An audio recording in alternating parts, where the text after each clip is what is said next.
Hola, ¿cómo están? Muy buenos días, bienvenidos a Valle de Lágrimas. Bueno, buenas tardes ya. Pues, ¿qué les puedo decir? Estoy muy contenta y agradecida de que esté con nosotros el día de hoy Roberto Gil Schwartz.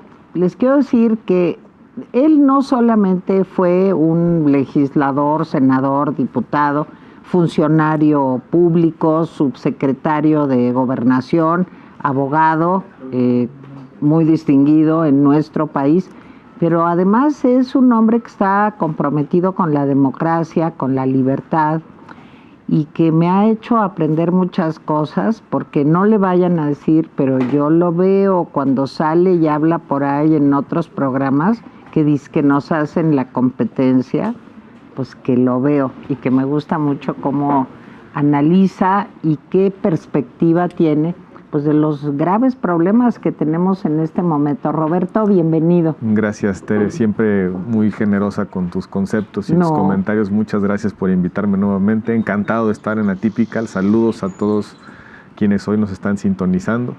Me da enorme gusto volver a saludar a este medio de comunicación que está dando la batalla por las libertades, por el pluralismo, por la democracia y haciendo causa en momentos difíciles para el periodismo en nuestro país, para los medios de comunicación en México. Bueno, uno de los países sin guerra o el país sin guerra más peligroso para hacer periodismo en el mundo mundial.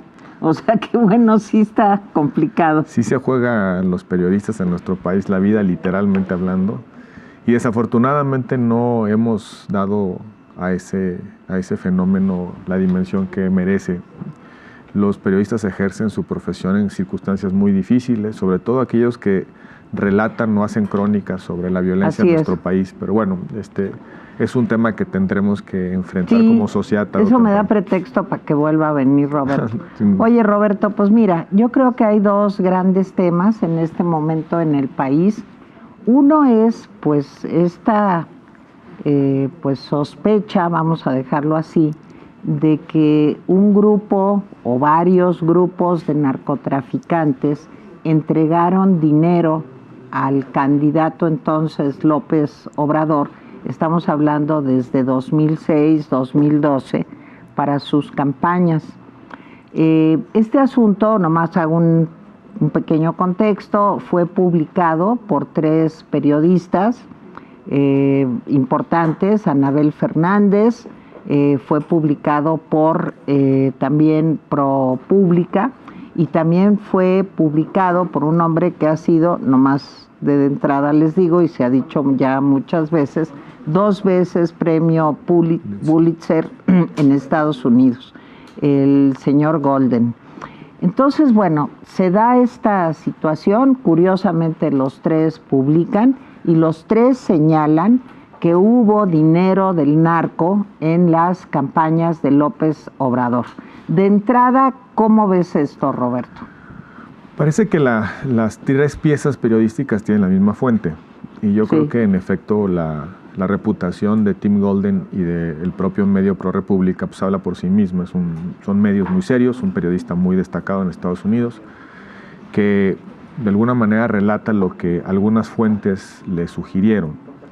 Yo creo que hay que tener cuidado, Tere, con ese tipo de piezas, no porque dude de la legitimidad de las fuentes, ni tampoco porque dude de la credibilidad del medio de comunicación o de los propios periodistas, sino porque hacer, digamos, formular conclusiones de testimonios que tienen una circunstancia específica, que son testimonios de colaboradores, suele ser problemático.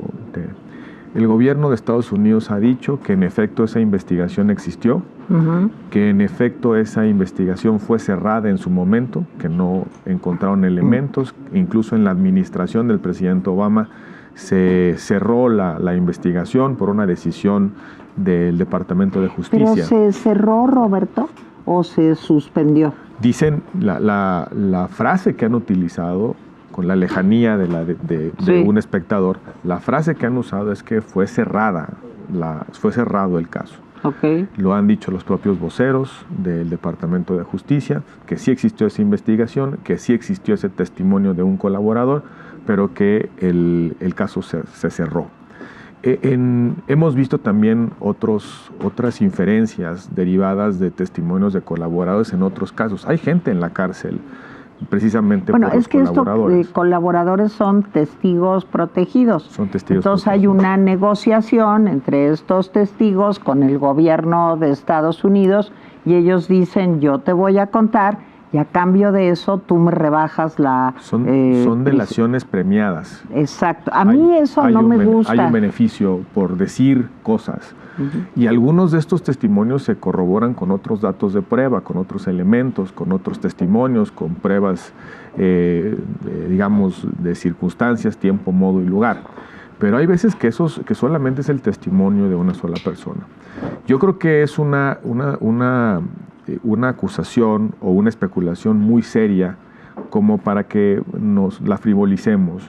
Yo tendría cuidado en llegar a conclusiones únicamente derivado de una publicación en la prensa y sobre todo a partir de lo que el propio gobierno de Estados Unidos ha dicho. Sí. Creo que no debiéramos caer un poco en la trampa de generar, de sembrar o alimentar especulaciones, ¿no? Voy a poner el ejemplo que del otro lado del espectro, ¿no? Lo que sucedió con el juicio de García Luna, ¿no? En el caso de García Luna, los testigos del juicio son delincuentes condenados, aprehendidos por el propio gobierno en los que sirvió García Luna. ¿Hasta qué grado esos elementos, esos testimonios llevan a una conclusión condenatoria, ¿no? Los que han seguido el juicio, pues hay cosas que no te hacen sentido, como por ejemplo que en un restaurante le entregaron $5 millones de dólares. Llegaban con sus maletas. Por cierto, un restaurante que estaba enfrente de la Embajada de los Estados Unidos. Por ejemplo, no me hace sentido esta versión de que García Luna como secretario de Seguridad Pública estuvo algunos días secuestrado y nadie se dio cuenta. Ni la inteligencia de la Marina, ni la inteligencia de la Sedena, ni el CISEN, ni la inteligencia de Estados Unidos. Nadie se dio cuenta que García Luna, secretario de Seguridad Pública, estuvo secuestrado por un narco durante un tiempo determinado. Tampoco me hace sentido, por ejemplo, de la versión que se publicó en ProRepública, que un comando encabezado por la Barbie iba rumbo a el Tribunal Electoral a secuestrar y probablemente matar al presidente del Tribunal Electoral y nadie se dio cuenta y han pasado años y no tenemos una sola ficha de inteligencia que nos permita decir que eso sí efectivamente aconteció. Pasó, sí. Yo creo que hay que tener cuidado. Por el bien de la propia democracia, nuestra convivencia, independientemente de las diferencias que podamos tener con López Obrador en la manera en la que conduce el país, es el jefe del Estado mexicano, es el jefe de la conducción política del país, es el presidente de la República y nada nos haría más vulnerables que el presidente estuviera coludido con el crimen organizado. Pero ahora, esas especulaciones, pues tendrá el presidente que aclararlas, ahí tendrá que aportar los elementos, ya se han negado las versiones. Yo no caería en la trampa. Ahora, Tere, creo que donde sí tenemos que poner un poco el énfasis es en esta política que el presidente ha seguido en torno al crimen organizado.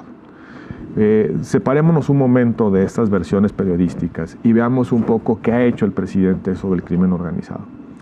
Abrazos no balazos no es otra cosa que la rendición del Estado. Esta idea de que no te metas con ellos y ellos se van a portar bien y se van a pacificar y no van a lastimar a la sociedad, van a hacer sus negocios sin violentar a los mexicanos. Eso no ha sucedido, al contrario, muy probablemente esta administración termine con 200,000 muertos. La administración más sangrienta en la historia. Pues ya vamos en 178,000. Al paso que vamos contando. Al paso que llegaremos a los 200,000, 238 homicidios nada más el fin de semana pasado. Entonces ahí hay un saldo que le debemos de exigir al presidente. Las Fuerzas Armadas están desplegadas en el territorio nacional, pero no logran contener. Hay muchas versiones de la gente en redes sociales que la Guardia Nacional está ahí, pero no actúa. Que este trato que se le ha dado a algunos criminales, la liberación del propio hijo del Chapo, de Ovidio, nos deja entrever que la política que el presidente ha seguido no es una política de contención, sino probablemente de administración engañado por esta idea de que se van a portar bien si no se mete uno con ellos. México está pasando el momento más difícil de violencia después de la Revolución Mexicana. Y es una violencia que se genera aquí mismo, porque hay conflictos que no se pacifican, porque los criminales están tratando de capturar nuevos territorios, nuevos mercados. Tenemos el cártel de Jalisco ya metido en la trata de migrantes en Chiapas. Tenemos al cártel el cártel de los Chapitos tratando de monopolizar el negocio del fentanilo. Esos creo que son las preocupaciones. Y subgrupos, ¿no? Y subgrupos. Como en Guerrero. Sí, yo creo que ahí está la nuez de la discusión. Y el presidente, entraremos más adelante ahora al paquete de reformas, y el presidente nos vuelve a decir que la solución es que la Guardia Nacional pase a control a mando militar de la Sedena. Es decir, esta política de empoderar a los militares, que no ha dado resultados en términos de seguridad pública, el presidente dobla la apuesta y nos dice que sigues insistiendo en que esa es la solución cuando llevamos 5 años contando muertos. A ver, Roberto, pero yo creo que aquí hay muchos factores que intervienen. Es un caldo muy explosivo el que se está conjuntando.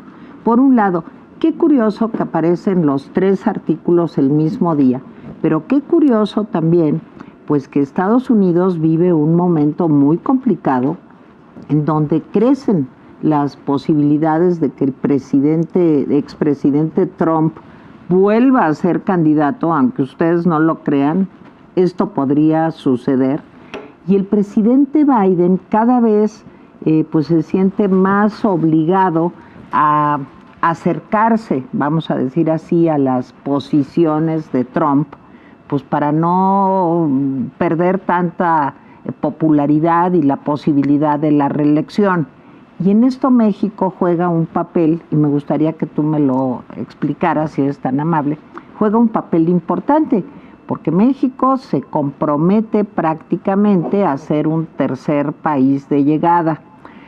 En esto aparecen estos artículos y la lectura que yo hago no es como un estate quieto México y acepta todo lo que te vamos a pedir en el tema migratorio, porque si no nosotros le podemos seguir y a lo mejor no te gusta lo que nosotros encontramos. ¿Cómo ves eso? Me cuesta trabajo, Tere, pensar que un gobierno tan vulnerable como el de Estados Unidos a lo que sucede en México y en su frontera, sí, esté dispuesto a tolerar que un presidente supuestamente vinculado con el narcotráfico sea quien conduzca el país más importante para su seguridad.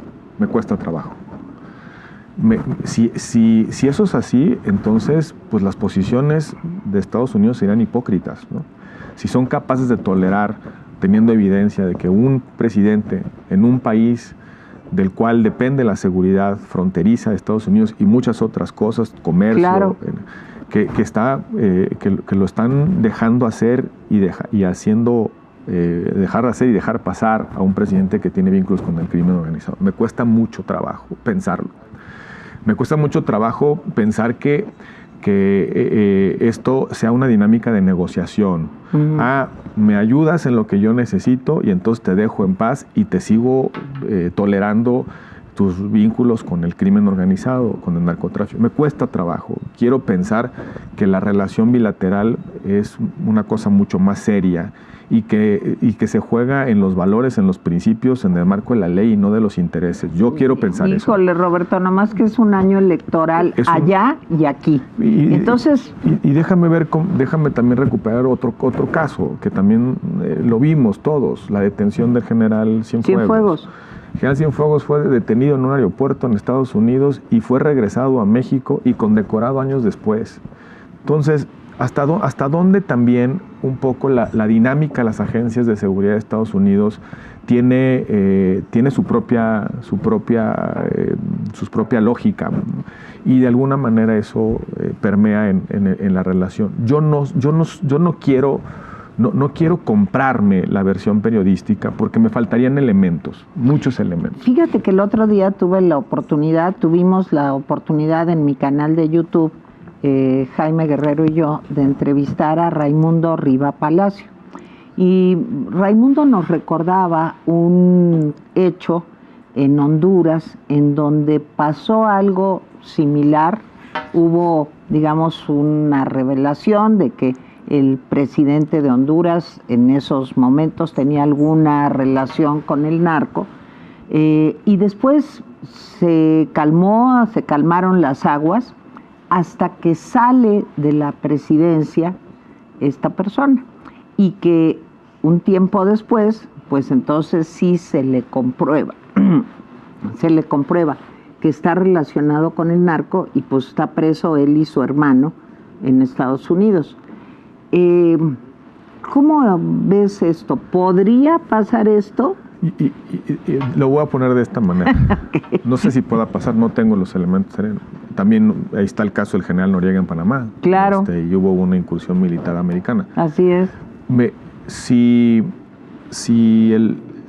Si los americanos tienen evidencia, la tienen guardada en un cajón y la van a activar en algún momento cuando lo necesiten, entonces tenemos que empezar a dudar de la buena intención de los Estados Unidos, porque en todo caso nos habrían dejado con un presidente con vínculos con el crimen organizado, echando a perder al país. Y eso tendría que replantear muchísimas cosas en la relación bilateral. Claro.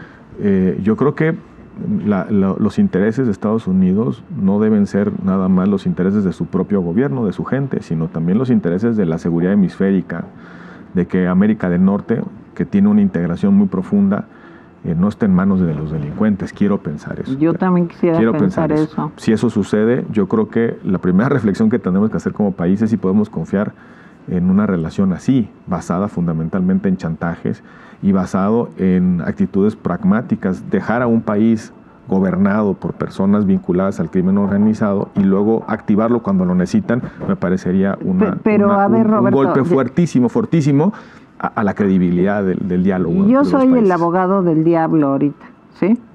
¿Qué pasa en Venezuela? Pues en Venezuela sabemos que es un narcoestado.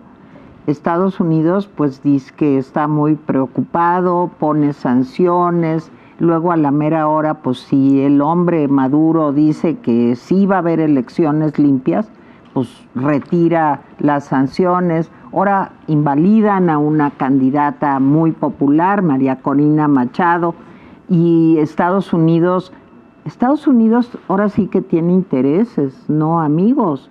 En este momento tan peculiar para Estados Unidos, en donde hay una amenaza grave a la democracia, con el regreso de Trump, ¿no podría estar pasando algo similar a lo de Venezuela? Te voy a decir, tú me puedes decir, es que hay 3,000 kilómetros de frontera aquí, pero, a ver, ¿cómo la ves? Yo me resisto a formular una acusación a López Obrador derivada de esa noticia. Me resisto. No, me faltan elementos, es una especulación muy seria, pero yo no me atrevo, porque no quiero que a mi país le pase eso, no me atrevo a formular una acusación sobre la base de lo que leí atentamente en ese texto. Claro que la agenda de los Estados Unidos se basa en intereses, y claro que el pragmatismo se impone sobre la visión de valores en la relación. También hay que procuran sus intereses, y eso no nos debe asustar a nadie. Así es. Pero tiendo a pensar que la cercanía cambia los incentivos. El interés que puede tener Estados Unidos en Venezuela es un interés geopolítico por el petróleo. El interés que tiene Estados Unidos con México tiene que ver con migración, tiene que ver con seguridad, no solamente la seguridad de la frontera, sino seguridad de los intereses de Estados Unidos, empezando por la amenaza terrorista en la que siempre ha estado involucrado Estados Unidos. Es el comercio. Es que somos el camino, el paso más importante de su plataforma manufacturera. Somos la alternativa a la relocalización de las empresas que se fueron a Asia. tenemos muchos mexicanos trabajando en Estados Unidos, de lo cual viven familias en Estados Unidos. No, pues las remesas y aquí. Y en México. Me parece que el involucramiento cultural, comercial, social, político, de seguridad entre Estados Unidos y México es mucho más profundo que cualquier cosa que pase a distancia en otros países de Latinoamérica. Creo que México debe estar o está en las prioridades de Estados Unidos. Ahora, hablemos del otro punto que bien señalas.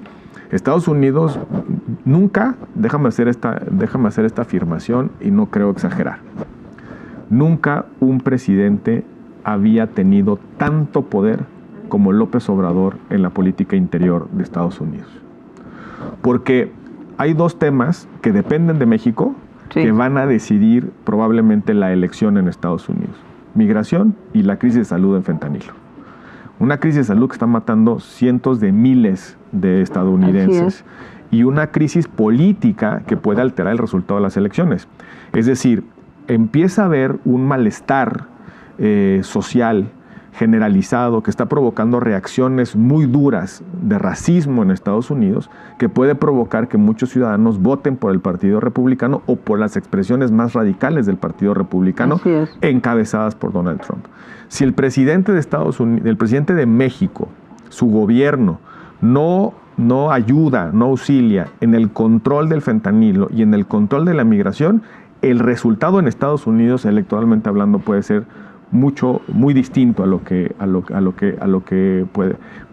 puede México configurar de alguna manera el mapa electoral de Estados Unidos. Híjole, ¿de veras crees que puede tener tanta influencia? Sin duda, si México levanta los controles migratorios y empieza a fluir la frontera, todas estas reacciones que estamos viendo en Texas se van a generalizar. Hay un evento hace poco tiempo, el gobernador de Texas, apoyado con otros gobernadores republicanos, prácticamente anunciando una política de extinción de migrantes, movilizando un ejército que llamaron Ejército de Salvación frente a una invasión. Ya no es un problema económico o social de migración, es una invasión al territorio. El expresidente Donald Trump, hoy candidato, ha dicho que la migración mexicana contamina la sangre de los americanos. Eso es racismo puro. Eso no lo escuchamos desde los años 30 en la Alemania nazi. Entonces, todo eso es un caldo de cultivo que le da a México una enorme capacidad de influencia en la política de Estados Unidos, sin mencionar el hecho de que tienes cada vez una población hispana mucho más activa políticamente hablando. Entonces, por supuesto que el presidente López Obrador tiene cartas de negociación con la administración Biden en estos dos terrenos. ¿Tú crees que las va a usar? Porque en el momento que Donald Trump, cuando era presidente, y contado por su secretario de Estado, Pompeo, le dice, oye, pues manda ahí soldados a la frontera sur, a tu tierra que está tan lastimada últimamente. Pues López, con el miedo de los aranceles, dice, órale, ¿tú crees? Y ahorita con Biden, pues ha sido igual. Pero mira, yo no veo que el presidente tenga los arrestos, pues como para decir, no, pues hasta aquí llegamos, o qué me dan a cambio, como Turquía a lo mejor. No sé qué vaya a pedir a cambio el presidente, si va a pedir agenda a cambio, pero para muestra, un botón. Vino la publicación que platicamos. Sí. Y hay una visita especial de la asesora en seguridad nacional de la Casa Blanca. Y vino con el propósito de aclarar que el gobierno de Estados Unidos había terminado esa investigación. ¿O a qué vino el asesor de la Casa Blanca? No tengo la menor idea, porque puede haber venido también a amenazar. Primero dijo López que no la iba a recibir, a la señora Elizabeth Sherwood, pero luego, como tú sabes, le habló Biden y las cosas cambiaron, y entonces dijo, no, pues siempre sí, y ya no me pidan perdón públicamente, yo me aguanto. ¿Hay alguna... todo eso se explica, esos gestos, la llamada de Biden, la visita, lo que estamos viendo, esas escenografías en la política, explica que la relación tiene sus idas y venidas, ¿no? Yo te digo, Tere, que estamos en un momento muy complejo en la relación, sí, pero sobre todo por el impacto que tiene la parte mexicana en lo político en Estados Unidos. la migración ilegal, todo lo que está pasando, que no es la migración mexicana, por cierto, claro. Es la migración que viene de Venezuela, que viene de Haití, que viene de países que han expulsado a muchos de sus ciudadanos por razones socioeconómicas, por falta de oportunidades, Guatemala, por gobiernos tiránicos que expulsan a su gente, que están estacionadas en la frontera, que empieza la frontera a sentir la tensión de personas que están tocando a la puerta, que fluyen todos los días, que aparecen en el lado americano, que empiezan a crear tensiones sociales en Estados Unidos. Entonces, yo creo que es un momento difícil de la relación. Y el presidente, así empezó la administración del presidente López Obrador, con una caravana, la recordarás. Una caravana que Pero provocó... ahí eran nuestros hermanos. Luego ya se arrepintió de que fueran nuestros hermanos, porque yo recuerdo a Olga Sánchez Cordero y recuerdo al presidente diciendo: los migrantes serán bienvenidos porque son nuestros hermanos. No más que a la hora de que los hermanos ya fueron muchos, no tuvo la capacidad de este gobierno ni de gestionar, digamos, esta corriente migratoria tan importante, ni tampoco de poner pues algunos frenos a Estados Unidos. Pero López se dobló frente a Trump. Recordemos cómo empezó esa historia. Sí. Trump anuncia el muro. Sí. Cuando anuncia el muro, apresura las decisiones de los migrantes a cruzar. Si además agregas el problema económico, político y social de Centroamérica y muchos países de América Latina, de Venezuela sí. en particular y algunos otros países, y luego viene una política, porque el presidente ofreció una política abierta de fronteras, entonces eso acelera la decisión de migración de muchos, y de repente se te empiezan a generar esas caravanas hacia Estados Unidos y el gobierno de Estados Unidos empieza a generar sus tensiones.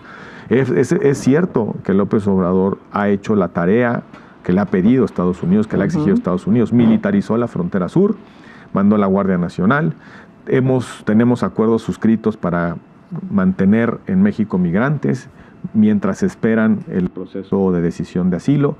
En México ha sido consecuente. Ahora, en el contexto, López Obrador ha sido consecuente.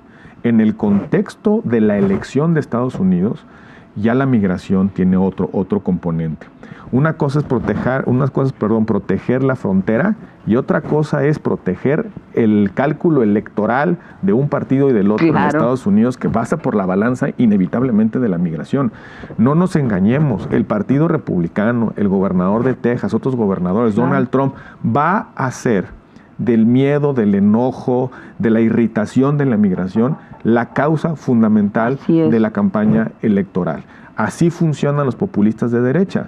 Lo que hacen es aprovechan un dolor, una irritación, un enojo, la zozobra. Y los de izquierda también. Bueno, los de izquierda, y lo convierten en un argumento de protección. Yo soy el único que te puedo proteger de lo que te parece que te causa daño.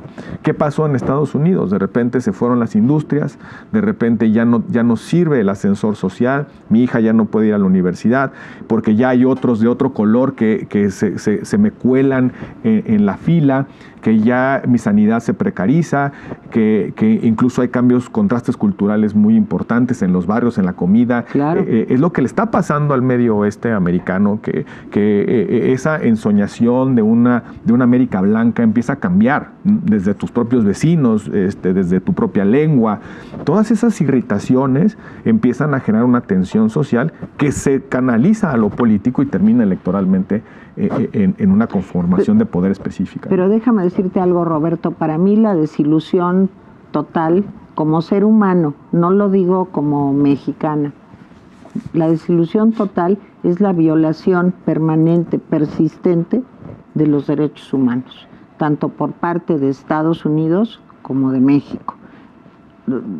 Realmente creo que es uno de los momentos más oscuros en la historia y además que ha generado aquí en México también un rechazo enorme a los migrantes. Sí. Aquí es, híjole, que se vayan, pero si apenas tenemos para comer, si apenas...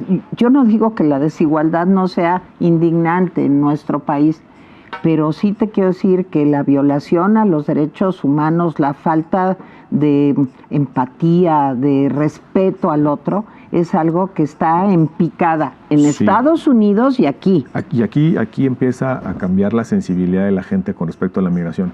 Un país de migrantes era, como fue México durante buena parte por lo menos del siglo XX, un país de migrantes acogía a sus migrantes con una solidaridad natural, una empatía, como dices, digamos, espontánea. Nos identificábamos con el migrante. ¿Por qué? Porque tenemos un hermano migrante en Chicago, en Nueva York, en Texas. Pero conforme se ha intensificado la migración que viene de Centroamérica, América del Sur, México empieza a tener ya sus propios anticuerpos.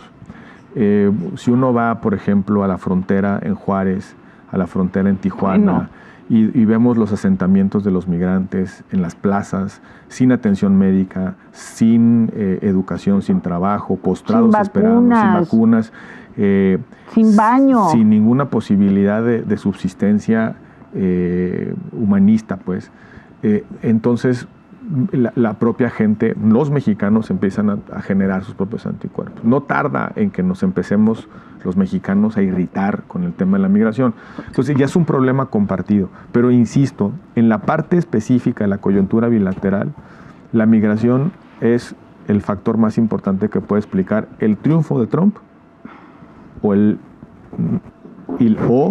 la persistencia de la democracia americana. No más te quiero decir que ahora que mencionaste Ciudad Juárez, el crimen que se cometió en contra de los migrantes en esta cárcel, en donde los tenían encerrados como si fueran delincuentes y fallecieron todos, es algo que llevará el presidente López Obrador como una más de sus muchísimas violaciones a los derechos humanos.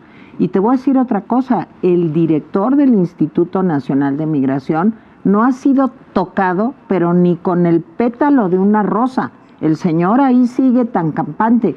Después de la muerte de estas personas y muchas más, la brutalidad y atrocidad que se está dando en la frontera sur, en tu tierra, en Chiapas, de nuestro país, también en la norte con los migrantes, es algo que pasará a la historia y espero que algún día tenga un castigo.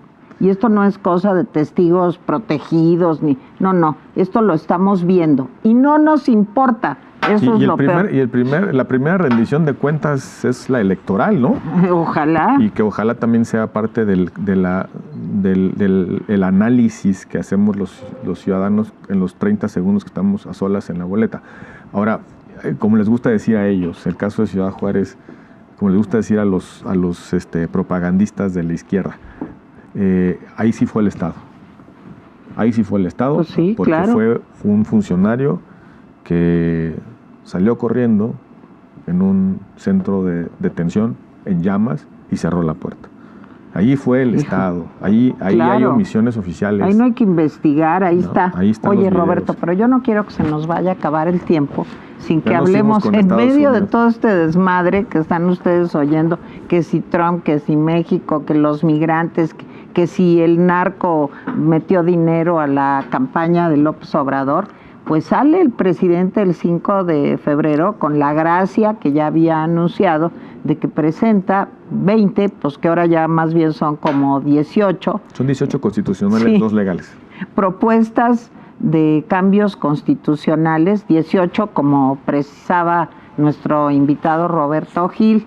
A ver, de todo esto, pensiones, jubilaciones, los militares dependiendo de la Sedena, la protección a los animales, explíquenme por favor. A ver, de todo este surtido rico en donde hay cosas que ya están, cosas que ojalá y se pudieran hacer, pero fantasiosas, ¿qué resumen sacas? Porque a mí lo que más me preocupa es la destrucción del Poder Judicial, la destrucción de los consejeros del INE, que ahora propone que también sean votados, imagínense, y el problema de los órganos autónomos. A ver, Roberto. Tere, cuando escuché el discurso del presidente el 5 de febrero, en ese evento en solitario que se aventó en Palacio Nacional, Yo llegué a la conclusión... Con la reina, porque estaba Beatriz, con su esposa, estaban los reyes, Beatriz y López. Su esposa en el primer congreso, porque allí fue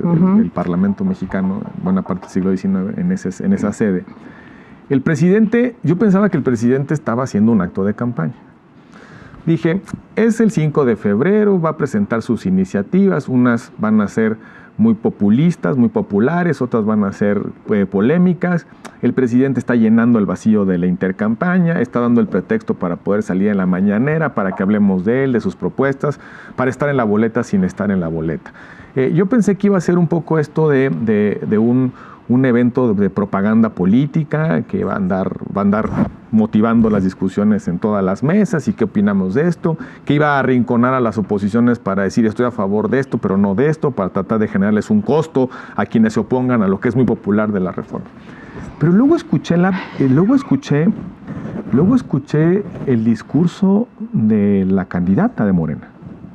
Y la candidata de Morena dijo, el 1 de marzo voy a iniciar mi campaña en el Zócalo con estas iniciativas.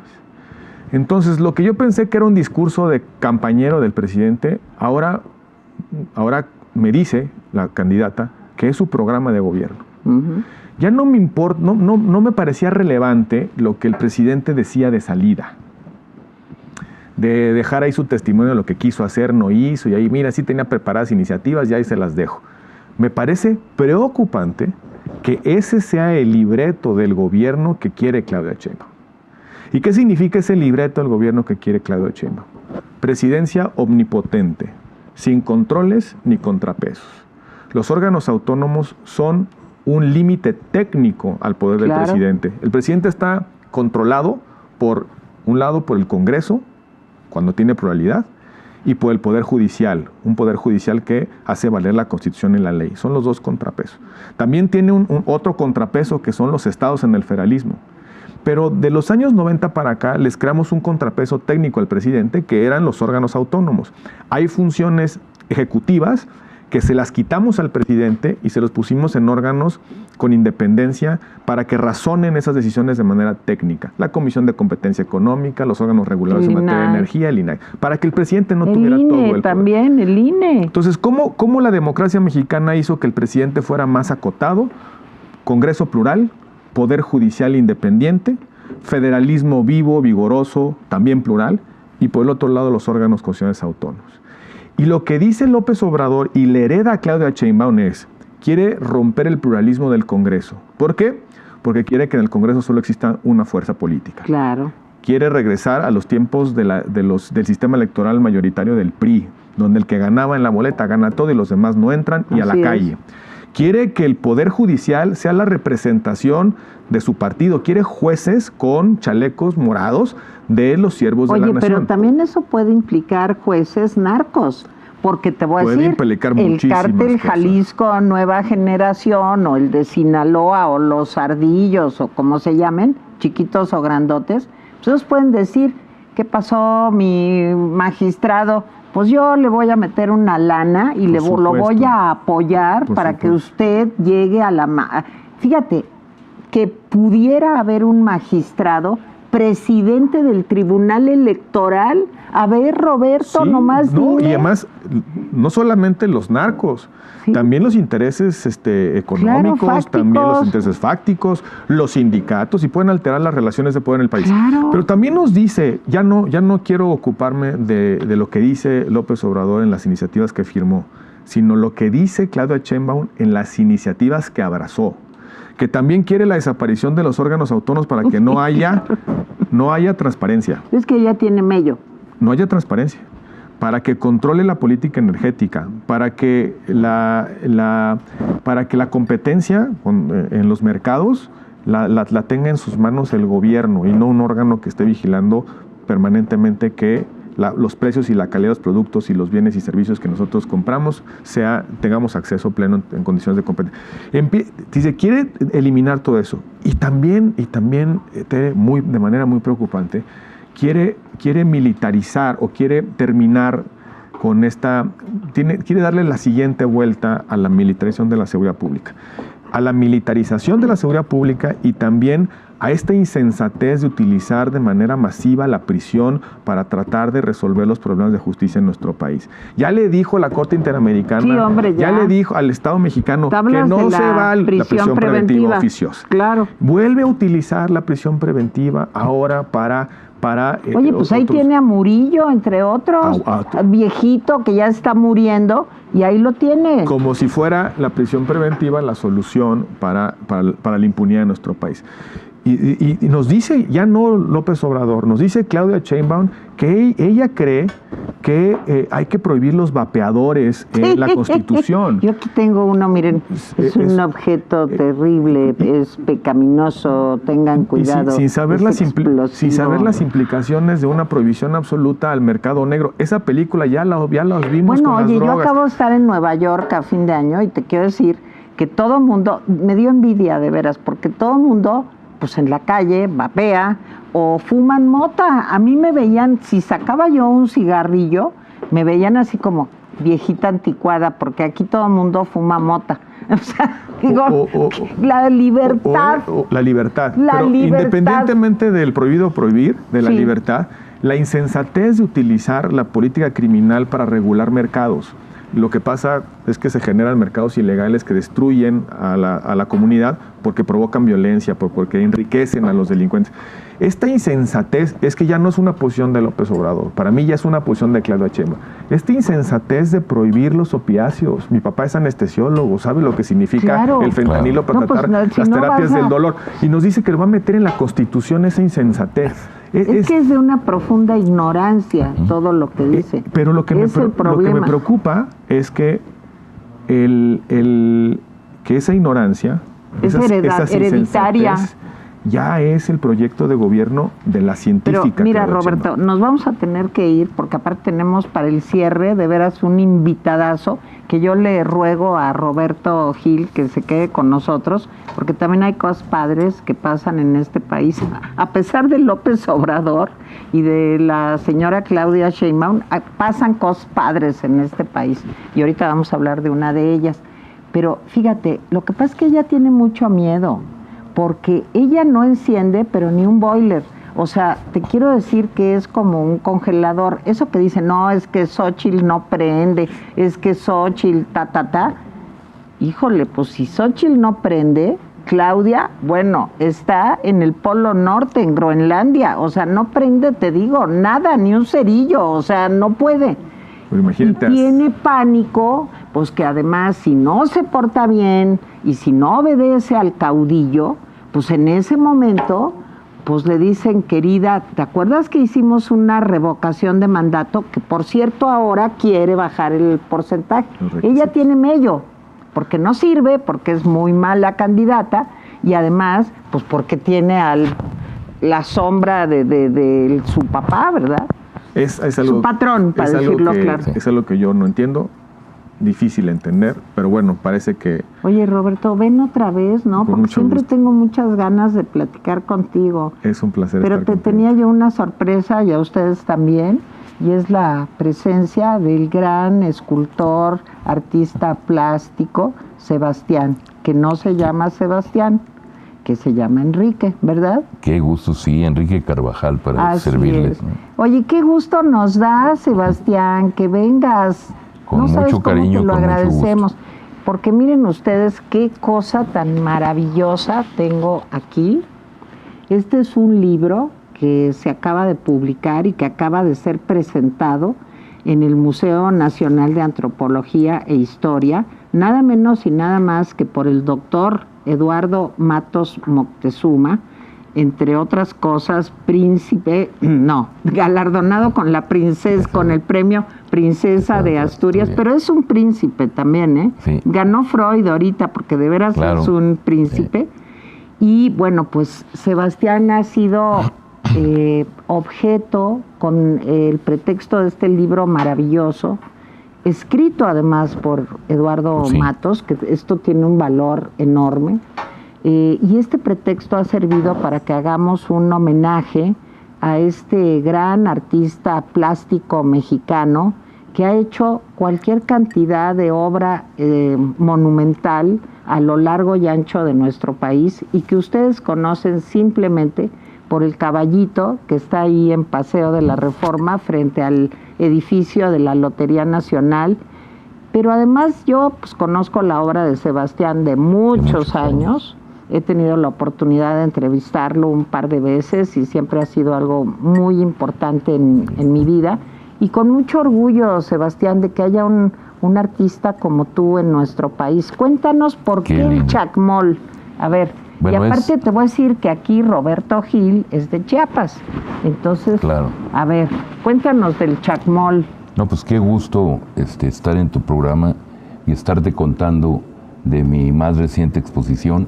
Gracias por estar aquí escuchando las cosas que voy a contar, que ojalá les den ganas de ir a verlo, ¿no? Nos hacen bella la vida. Yo empecé mi carrera profesional en 68, propiamente dicha. O sea, son 55, van para 56 años de carrera. Y empecé muy influenciado de Henry Moore, del gran escultor, claro, inglés. Pero cuando yo llegué, pues era prácticamente un adolescente que admiraba a todos los famosos de allá del otro lado del charco o del otro lado de la frontera.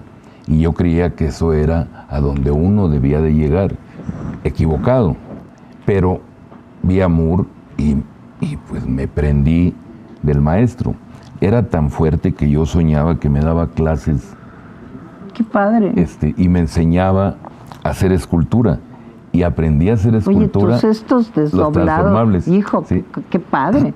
Pero esos ya los estaba trabajando, pero yo estaba trabajando también terracota con la influencia de Moore.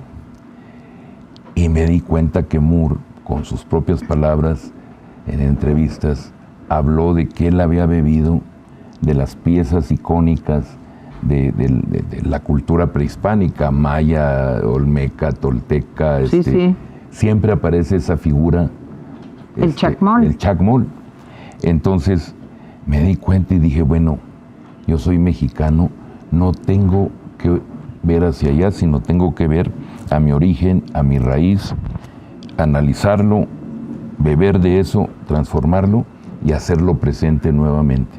Y entonces voy a aprender del mundo prehispánico y empecé a ir al museo, a este maravilloso museo diseñado por el gran arquitecto Ramírez Vázquez de Antropología e Historia, y empecé a ver y a vivir el mundo prehispánico. Y bueno, aprendí mucho del hieratismo, de la vitalidad en la forma. Yo siempre fui desde el punto de vista estético más que histórico, ¿no? Sí.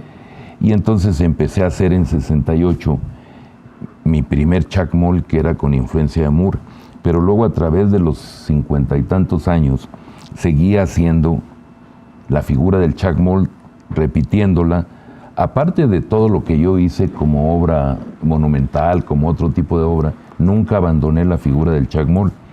Y entonces pues hice, en cada etapa de mi carrera, los hice, eran muy diferentes, entonces lo que van a ver es que todos son diferentes. Vamos a ver un Chacmol aquí. Este es el primero. ¿Sí puedes, Rosca? A ver, mira. Es el primero de 68, que es muy cercano a Moore. Bueno, oye, ¿y por qué esa figura, Sebastián? Esa figura tan enigmática.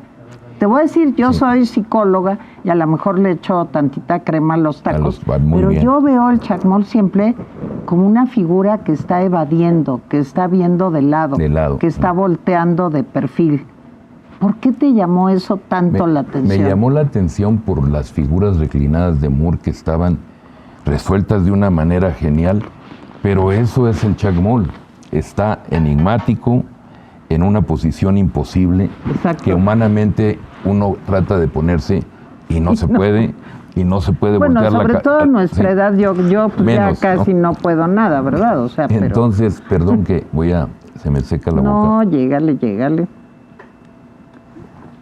Entonces, por esa fuerza expresiva y porque es una figura icónica, aparece en todas las culturas. Y es lo mismo, es muy enigmática, no se sabe si realmente es un dios, es un vigilante, es Chuck. Híjole, te voy a decir, a mí, ¿sabes qué impresión me da? No sé, Roberto, cómo lo vivan ustedes. A mí me da la impresión a veces de que en el supuesto caso de que exista Dios o dioses, siempre está viendo para otro lado. Sí, sí. Híjole, entonces y eso me preocupa un poco, dios, ¿verdad? ¿no? Sí. Sí, no, seguro, si está viendo para otro Sí, lado es Dios, seguro. Pero el Chacmol lo han tocado muchas figuras de la historia de nuestro país. Fuentes tiene un cuento extraordinario que se llama Chacmol.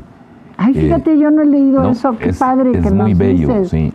Y luego Martí, en Cuba, en la época del Chacmol, vino, lo observó, se emocionó por la belleza de la pieza y lo enigmático, y en Cuba hicieron un Chacmol con su cara. Viene en el libro, es un retrato, que eso también es, ¿por qué le gustó para ponerse en la figura del Chacmol? Pues un poco por la estética y por todos los símbolos y signos que tiene el Chacmol, me atrajo para seguirlo repitiendo. Bueno, y tú que eres de Chihuahua, chihuahuense, ¿por qué el Chacmol? A ver, tengo muchas dudas. Espérame tantito. No, y te tengo más. A ver. Soy de Chihuahua, pero tengo origen, nuestro origen mexicano es a través de todo el país. Tenemos Paquimé, que no canta malas rancheras y que es prehispánico, con un estilo muy propio. Entonces mi raíz de mi país me pertenece para beber de ella y transformarla. Matos Moctezuma dice una cosa muy bonita, digo, él la sabe decir, yo la repito, pero a lo mejor no tiene nada que ver. Dice que yo tomé en los recreaciones prehispánicas, dice que yo tomé a los dioses para traerlos hoy, pero como darles la presencia de nuestros dioses, pero en una visión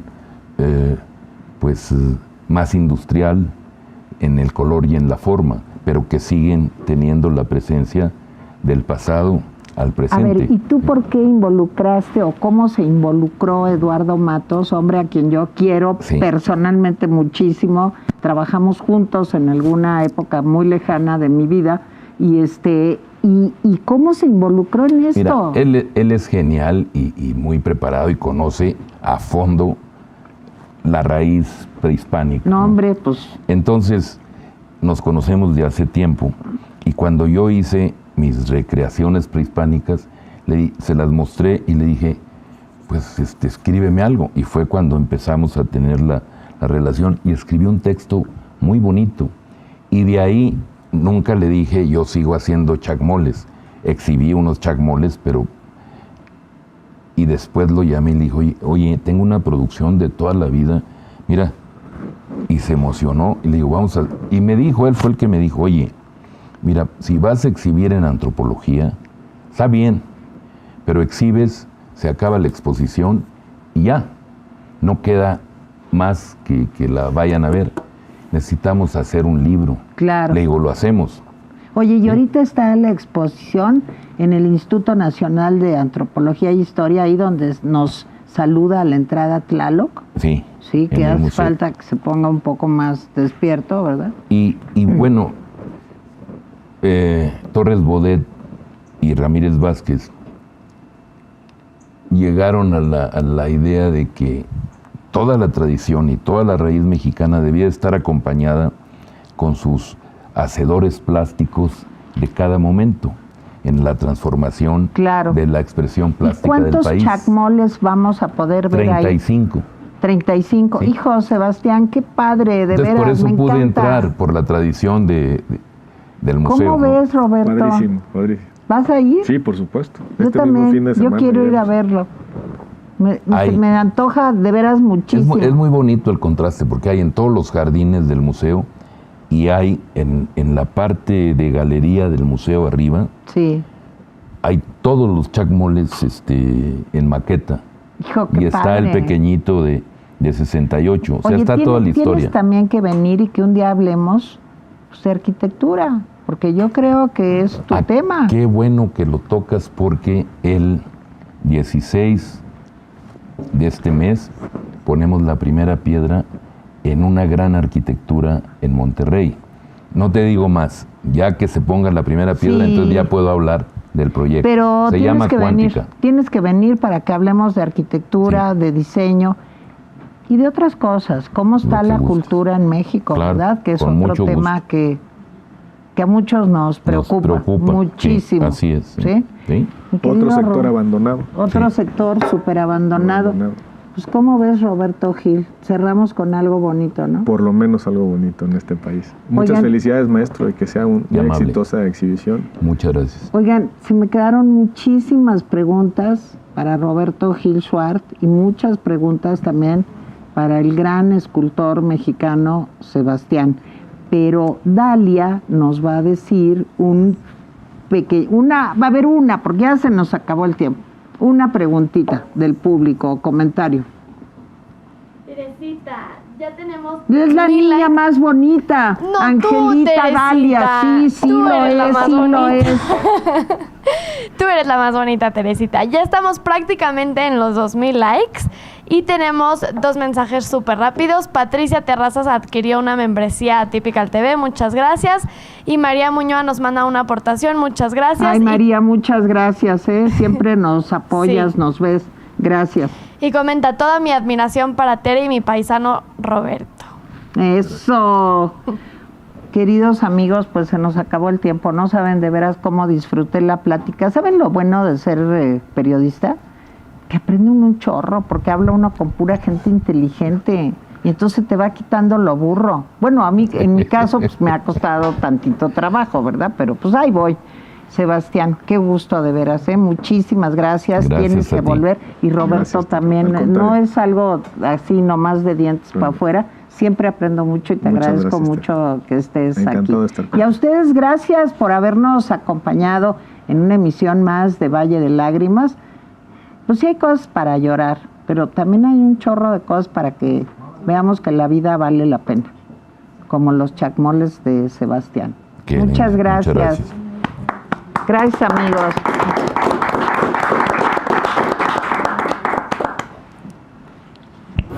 Listo. Mira nada más las cuentas. Esto de la enfermedad de tu papá se nos está yendo de las manos. Si por lo menos tuviéramos el dinero de la estancia. Pero ahora que nos la quitaron, ¿cómo vamos a hacerle? ¿Cómo vamos a pagar todo esto? Nos están dando la madre. No te preocupes. Muy pronto los vas a recuperar. Ya verás. Es para comprar medicinas para mi papá. ¿Nos hace favor de surtirnos esta receta? Déjate que lo busco. ¿Sabe qué? Precisamente de este no tenemos. Primero nos quitan el seguro popular, luego nos quitan el INSABI. El INSABI ha sido un fracaso.